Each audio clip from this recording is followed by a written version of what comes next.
आज हम लोग चर्चा करेंगे बैंक ऑफ महाराष्ट्र का। एक पब्लिक पब्लिक बैंक्स है जो कि अच्छा करते हुए दिख रही है। 59 का प्राइस चल रहा है। 7 रुपया 7% का लास्ट डे में ग्रोथ देखने को मिला है। अब बढ़ता हुआ देखने को मिला है। बैंक ऑफ महाराष्ट्र पे नजर बना के चल सकते हैं। इसके अर्निंग रिपोर्ट अच्छे अच्छे आए हैं एंड डेटा सभी पॉजिटिव दिख रहे हैं। तो उनके quarter to quarter and year to year quarterly का रिजल्ट को देखें तो revenue, EBITDA, operating profit, net profit and EPS का डेटा को अगर को खंगाले तो देखिएगा टोटल रेवेन्यू आपको देखने को मिलेगा कि बैंक ऑफ महाराष्ट्र का 6,809 करोड़ से 7,973 करोड़ देखने को मिला। यहाँ ईयर टू ईयर बढ़ने को मिला है। क्वार्टर टू क्वार्टर देखे थे 7,879 करोड़ से 7,970 करोड़। यहाँ भी क्वार्टर टू क्वार्टर रेवेन्यू यानी टॉप लाइन ग्रोथ बढ़ता देखने को मिला है। एंड ऑपरेटिंग प्रॉफिट देखा जाए तो 22 करोड़ के हिसाब से 25 करोड़ के आसपास जाते हुआ दिखा है। एंड 22 करोड़ से 25 करोड़ 70 से 25,174 करोड़ देखने को मिला है। यानी 2570 करोड़ से 2574, यानी क्वार्टर टू क्वार्टर पे स्लाइड इबिटा बढ़ने को मिला है, लेकिन ईयरली बेसिस पे अच्छा खासा जंप देखने को मिला, 22 से 25 देखने को मिला है। नेट प्रॉफिट की बात करें तो 1332 करोड़ से 1668 करोड़ देखने को मिला है वाई बेसिस पे। And and EBITDA quarterly basis पे देखें तो 1500 से लेकर के 1600 बढ़ता हुआ देखने को मिला है। यानी ऑपरेटिंग नेट प्रॉफिट आपको दोनों ही फ्रंट पे बढ़ता हुआ देखने को मिला है क्वार्टरली एंड ईयरली बेसिस पे। ईपीएस को देखिए 1.73 का जो ईपीएस था 2.17 का ईपीएस आएगा। यानी ईपीएस आपको बढ़ गया है, पी आपको गिरता हुआ देखने को मिल सकता है वाई बेसिस पे। एंड क्वार्टरली बेसिस पे 1.93 का ईपीएस था तो 2.17 का ईपीएस है। तो ईपीएस भी क्वार्टरली बेसिस पे अच्छे निकाल के ला रहे हैं। अब परसेंटेज वाइज देखें तो क्या हाल है। Percentage wise quarterly yearly basis पे देखेंगे आपको ये समझ में आएगा 17% का रेवेन्यू में ग्रोथ है। वाई बेसिस पे क्वार्टरली बेसिस में 1.2% का ग्रोथ है। एंड इबिटा ऑपरेटिंग प्रॉफिट में देखिएगा तो करीब 17% यहाँ भी ग्रोथ आ रहा है इबिटा में। एंड स्लाइट ग्रोथ यानी फ्लैटर देखने को मिल रहा है क्वार्टरली बेसिस पे। एंड ईयरली बेसिस पे नेट प्रॉफिट को अगर देखें, नेट प्रॉफिट आपका देखा जाएगा तो 25% से ग्रोथ देखने को मिल रही है। एंड क्वार्टरली बेसिस पे 11% के आसपास ग्रोथ देखने को मिल रही है। ईपीएस में 25% का ग्रोथ है एंड क्वार्टरली बेसिस पे 11% का ग्रोथ है। तो ओवरऑल देखा जाए कि parameter bottom line, top line और बॉटम लाइन एंड मार्जिन्स इसके अच्छे देखने को मिल रहे हैं।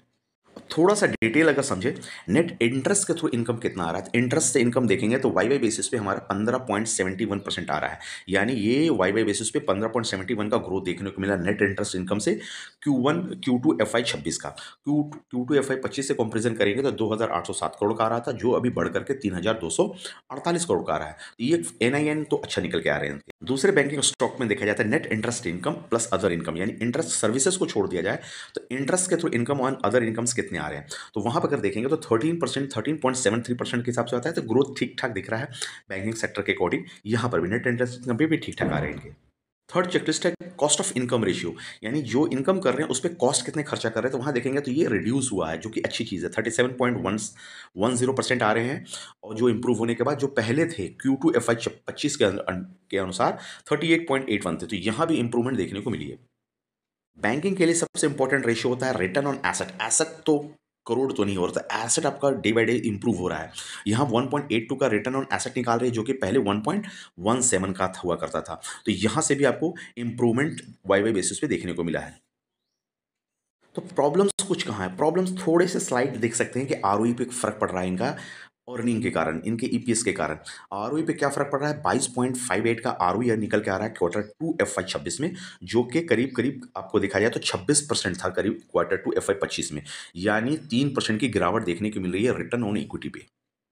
ये तो आपने ग्रोथ टेबल देख लिया। ग्रोथ टेबल के बाद एसेट एंड लायबिलिटी के फ्रंट में महाराष्ट्र बैंक क्या कर रहा है। तो एसेट एंड लायबिलिटी के फ्रंट में देखेंगे तो टोटल 30 सितंबर 2025 के अकॉर्डिंग जो डेटा है उसके अंदर क्वार्टरली रिजल्ट को थोड़ा डीप एनालाइज करेंगे तो बिजनेस का ग्रोथ देखेंगे। टोटल ऑफ 14% से बिजनेस का ग्रोथ हो रहा है एंड वाई बेसिस पे। और ये टॉप लाइन टोटल बिजनेस का ग्रोथ 5,68,909 करोड़ के हिसाब से बिजनेस की ग्रोथ दिख रही है।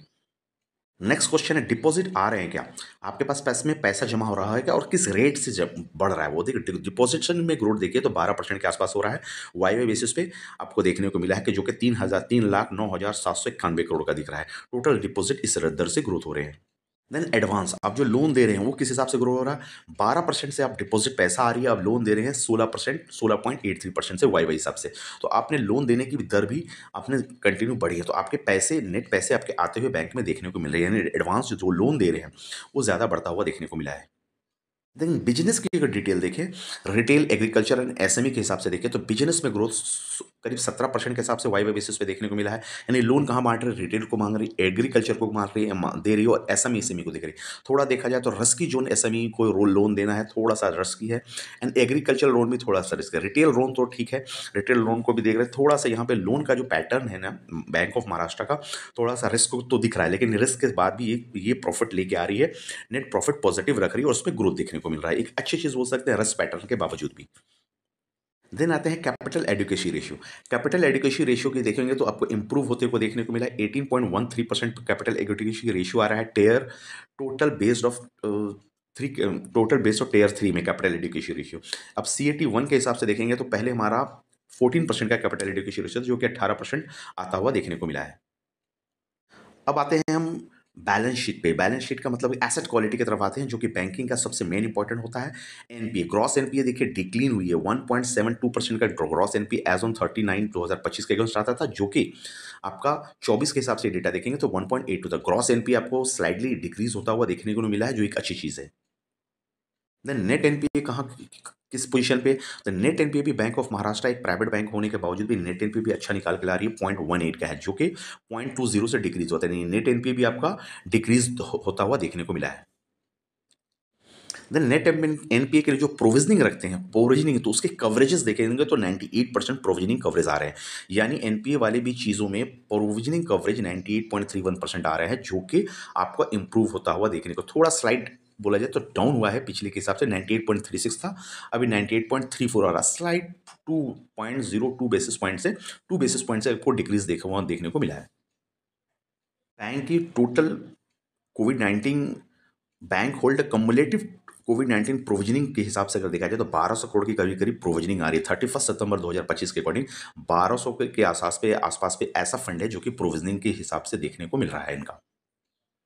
तो ओवरऑल कह सकते हैं कि इनके रिजल्ट धमाकेदार और अच्छे रहे हैं। इसके हिसाब से स्टॉक पे से इम्पैक्ट भी देखने को मिल रहा है। कल के ट्रेडिंग सेशनों के बाद ये रिजल्ट आया है, लेकिन स्टॉक भागता हुआ 7% देखने को मिला है।